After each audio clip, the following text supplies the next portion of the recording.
Salut tout le monde, j'espère que vous allez bien, c'est Julien de la chaîne JP Concept et aujourd'hui je vous propose de parler de stabilisation vidéo et notamment du Zhiyun Crane 2. Bon, je vous propose pas un unboxing car il y a déjà beaucoup de vidéos sur YouTube qui ont déjà été faites, donc je vous invite à aller les voir si vous souhaitez vraiment un déballage. Moi ce que je vous propose c'est surtout d'évoquer les points suivants, la présentation du Crane 2 et ses accessoires. Ensuite on fera l'équilibrage du Crane 2, l'installation, on partira à la découverte du menu, de ses fonctionnalités et ensuite on passera à une phase de test. Je vous propose de commencer par une présentation du Crane 2 et de ses accessoires. Donc le Crane 2, il ressemble à ça.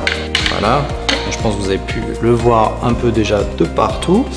Alors pour ceux qui découvrent le Crane 2 pour la première fois, qu'est-ce que c'est? C'est un stabilisateur qui est stabilisé sur 3 axes, donc l'axe tilt, roll et pan, et ce qui vous permet d'avoir un rendu cinéma, donc une stabilisation type cinéma on va dire. Zhiyun intègre la 6e génération de stabilisation, ce qui va permettre d'avoir 50% de rendement supplémentaire sur le couple moteur et 100% du temps de réponse.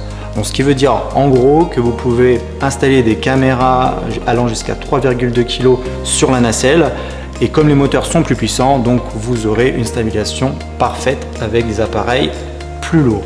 Si on parle un peu d'ergonomie, moi j'ai rien à dire de particulier, je le trouve beau, je le trouve joli. Vous avez donc une molette pour contrôler le autofocus. Ici, vous avez un joystick qui permet de modifier l'inclinaison des moteurs. Vous avez une molette pour le menu, pour gérer la partie menu. Vous avez un écran OLED ici qui vous permet l'affichage des différents paramètres que vous utilisez sur votre stabilisateur, donc ça c'est vraiment pratique. Vous pouvez connecter directement un 5D Mark II, le brancher ou un autre appareil. Vous avez également un bouton mode et un bouton enregistrement. Si je devais dire quelques axes d'amélioration, je dirais c'est la poignée. Je trouve c'est lisse, un grip aurait été plus adapté et quelque chose de plus adapté aussi à la main parce que c'est vrai que c'est assez lisse, donc même si on peut mettre un grip dessus, c'est quelque chose qu'ils auraient pu améliorer. Ensuite, deuxième point d'amélioration, je dirais que c'est le joystick. Le joystick là, il fait vraiment gadget, vraiment enfantin. On s'attend à avoir quelque chose d'un peu plus pro. Mais voilà, à part ça, c'est quelque chose de très propre ce qu'ils ont fait. Sinon, moi j'aime beaucoup le pied de ce type de stabilisateur, donc ça vous permet de le poser facilement n'importe où. Alors je dis ça parce que j'ai l'habitude d'utiliser le Ronin M de chez DJI et c'est vrai que vous avez un pied externe, donc vous avez une sorte de trépied et vous posez sur votre Ronin M dessus. Donc c'est un peu encombrant, c'est un peu chiant quand vous voulez l'avoir à côté de vous, donc toujours à le trimballer dans le dos, etc. Donc ça c'est vraiment un gros avantage. Et un dernier point positif, quelque chose de vraiment important selon moi, c'est l'autonomie. On a une autonomie sur ce stabilisateur qui est de 18 heures, ce qui est énorme, du moins en théorie, parce que j'ai jamais eu l'occasion de le tester 18 heures. Mais en tout cas, de ce que j'ai pu le tester, il tient bien. Et ça, c'est plutôt rassurant pour les prestations que vous allez faire. Voilà, donc les piles se changent assez facilement, tout est dans la poignée. Puis vous avez 3 piles blanches ici. Donc pour moi, c'est vraiment pratique et c'est limite indispensable aujourd'hui pour ces stabilisateurs. C'est que ça tienne dans le temps. Alors si on fait une passe un peu sur les accessoires, alors moi j'ai pris des accessoires pour mes projets et aussi par rapport à ma caméra. Ma caméra c'est un 5D Mark II, donc voilà, quelle bête. Et du coup par rapport à ça, comme moi je n'ai pas d'autofocus et que je ne filme pas en continu, je dois faire la mise au point step by step, j'ai choisi d'utiliser un servo focus. Donc il est compris déjà avec le Zhiyun Crane 2 d'ailleurs, j'avais pris un package. Donc le servo focus qui sert pour faire la mise au point. Si vous voulez, quand vous allez tourner la bague de mise au point de votre poignet Crane 2, vous allez pouvoir gérer ce servo focus qui va faire la mise au point. Donc ça, c'est assez pratique et c'est super sympa. Ensuite, j'ai pris aussi une télécommande qui permet de faire exactement la même chose que vous avez sur la poignée, mais à distance. Donc soit à distance, vous êtes très loin, soit par exemple, si vous utilisez un handlebar comme le Ronin, donc comme ça, voilà, et vous allez pouvoir justement poser la télécommande sur le côté et pouvoir directement contrôler sans revenir sur le Crane 2, mais contrôler à distance votre appareil. Donc ça c'est vachement pratique. Et vous allez me dire mais pourquoi vous avez pris un handlebar? Parce que je trouve que le confort il est mieux, en tout cas dans certaines circonstances, avec le handlebar que uniquement la poignée. Et je trouve qu'on peut avoir un meilleur confort et une meilleure stabilisation avec cet handlebar. Alors ce que je vous propose c'est de monter sur le Crane 2 mon 5D Mark II Alors le 5D Mark II, on va le mettre dessus. Le 5D Mark II est maintenant fixé sur le Crane 2. Donc on va commencer par l'axe de tilt. Alors l'axe de tilt, c'est celui-là. Alors l'axe de tilt, déjà dans un premier temps, il y a deux choses à faire. Alors vous allez prendre votre appareil, ok. L'objectif, ça va être déjà dans un premier temps qu'il soit droit. Donc vous dévissez votre appareil, vous remettez. L'avantage, l'objectif, c'est qu'il ne pique pas du nez. Donc là, il va en bas. Voilà. Donc on va placer l'appareil photo de cette manière-là. Donc là, il ne bouge pas. On va tenir le moteur. Là, comme il pique du nez, en fait, on va mettre l'optique vers le haut. Voilà. On va tourner la petite manivelle qui est située sur le côté et en faire bouger le plateau. L'objectif, c'est que l'objectif. L'objectif doit rester vers le plafond. Si l'objectif continue de bouger, ce qui est le cas là, mais là, il ne bouge pas, c'est que votre plateau est mal positionné. Je vous invite à le repositionner. Voilà. Et là, on arrive à quelque chose de propre. C'est parfait. On a un équilibrage parfait sur l'axe de tilt. Maintenant, ce que je vous propose, c'est de passer sur l'axe de roll. Donc l'axe de roll, pour info, c'est ici, le moteur qui est ici. Donc là, on a juste un plateau. Donc il va falloir bouger la molette pour justement que l'appareil, bah vous voyez, là, il n'est pas stabilisé parce qu'il revient. Voilà. Donc là, il balance plus. Ce que je vous propose maintenant, c'est de passer à l'axe de panne. Donc l'axe de panne, c'est le moteur qui est à ce niveau-là. Donc au niveau de la poignée. Donc en fait, pour ce faire, il suffit de l'incliner comme ça. L'appareil ne doit pas tourner. Modifier. Voilà, c'est totalement ce que vous devez pas faire. Donc moi, voilà, hop, voilà, et là, voilà. Donc là, il bouge pas, donc typiquement, on est bon sur l'axe de panne. Donc voilà, vous avez équilibré votre Crane 2. Donc là, vous pouvez directement l'allumer et normalement, tout est bon. Donc voilà, votre Crane 2 est équilibré. Donc voilà, l'ensemble des accessoires est installé. Donc vous avez les servofocus ici qu'on va brancher ensemble.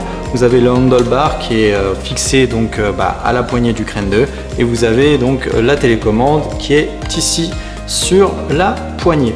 Donc pour le servofocus, en fait, vous avez deux câbles. Petit câble qui est en dessous qui va venir se brancher directement sur le moteur du tilt, donc qui est ici. Voilà, donc là, ce qui va venir contrôler directement le Crane 2. Et ça va permettre du coup d'envoyer les informations à votre caméra. Donc, moi, à mon 5D. Donc voilà, là, il est connecté. Alors là, je ne sais pas si vous voyez, mais il y a un autre câble.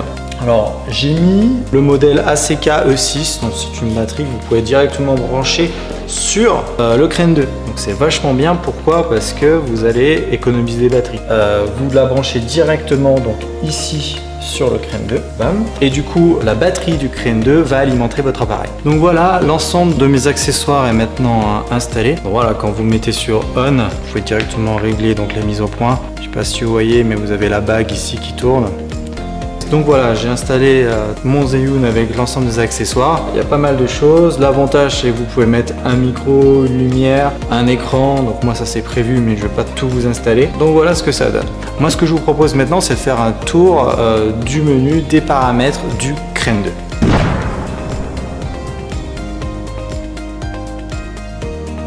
Vous avez donc ici le joystick qui permet du coup d'incliner les moteurs, de faire bouger les moteurs, etc. Et vous avez ici une petite molette. Pour aller dans le menu, donc c'est pas intuitif je trouve.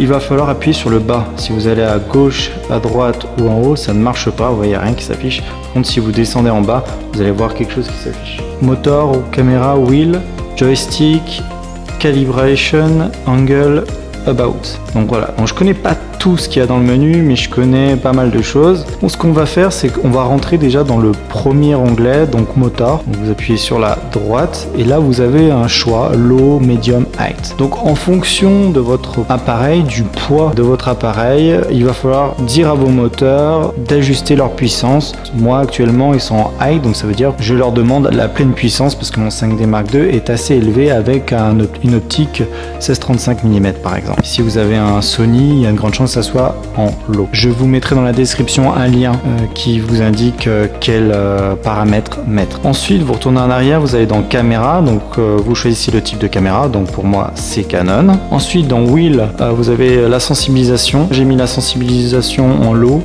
AB point, je sais pas trop à quoi ça sert. Donc au niveau de priority, en fait c'est assez simple. Quand vous êtes dedans, c'est soit handle, soit external, soit off. Donc off, ça fait rien. Si c'est handle, ça veut dire que vous donnez l'autorisation juste au Crane 2 d'utiliser donc le follow focus et les paramètres sur la poignée. Si vous mettez externe, ça veut dire dès qu'il y a une télécommande sans fil qui est connectée, alors à ce moment-là, la poignée du Crane 2 se met en off automatiquement et ça donne le relais à la télécommande. Ensuite reverse, donc ça je sais pas trop à quoi ça correspond, mais c'est en off. Ensuite quand vous sortez du menu, il y a le joystick. Alors joystick, voilà, c'est votre joystick qui est ici.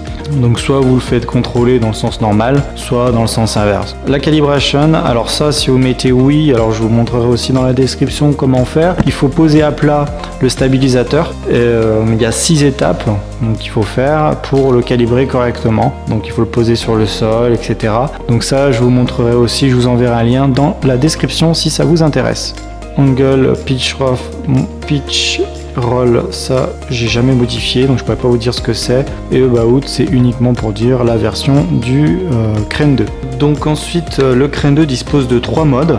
Donc d'ailleurs pour le pan flow mode, donc il est par défaut. Ensuite le falling mode, il faut 2 fois. Voilà. Ensuite une fois quand vous êtes sur PF pour le locking mode et après 3 fois pour le selfie mode. 1, 2, 3. Maintenant qu'on a fait le tour des fonctionnalités, des paramètres, tout ce qui est menu, ce que je vous propose c'est de passer à une phase de test. Allez, c'est parti. Alors j'ai commencé les tests avec le Plan Following Mode, le mode PF. C'est un mode qui conserve l'horizontale. Il accompagne vos mouvements lors de votre utilisation. C'est l'un des modes les plus souvent utilisés. D'ailleurs c'est le mode par défaut du Crane 2. Vous pouvez aussi orienter avec le joystick votre caméra de haut en bas.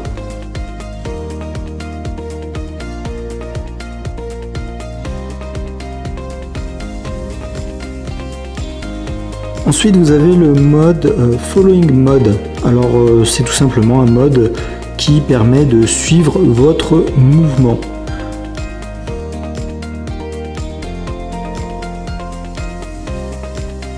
Vous pouvez avec le joystick jouer sur l'inclinaison de la caméra et je pense qu'après un peu d'entraînement le résultat peut être sympa.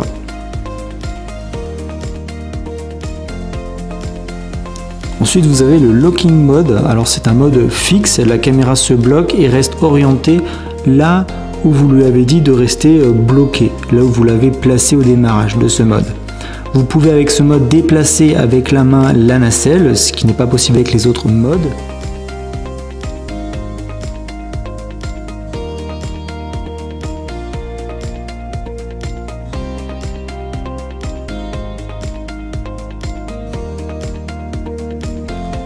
Le selfie mode, alors le selfie mode c'est très simple, une fois que vous avez appuyé 3 fois sur le bouton, la caméra se tourne vers vous et vous pouvez vous voir. Donc ça c'est un mode assez sympa. Alors lors des tests en marchant, j'ai remarqué quand même que la stabilisation était vraiment parfaite. Je n'ai pas vraiment remarqué d'à-coup. Voilà, j'ai marché normalement et j'ai pas trouvé de secousse, donc je vous laisse voir les images.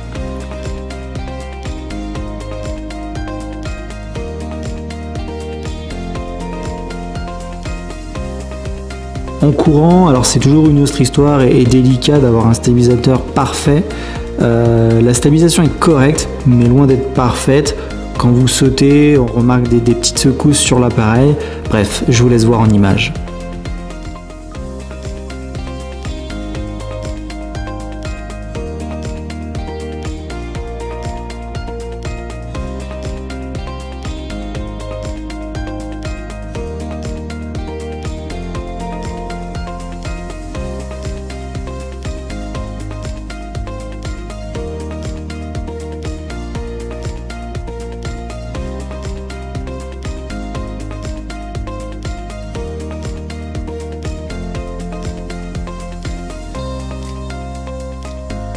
Et voilà tout le monde, la vidéo est maintenant terminée, j'espère qu'elle vous a plu. N'hésitez pas à mettre un pouce bleu en bas si vous avez aimé, à mettre un maximum de commentaires. N'hésitez pas à vous abonner aussi à la chaîne YouTube, ma page Insta et ma page Facebook.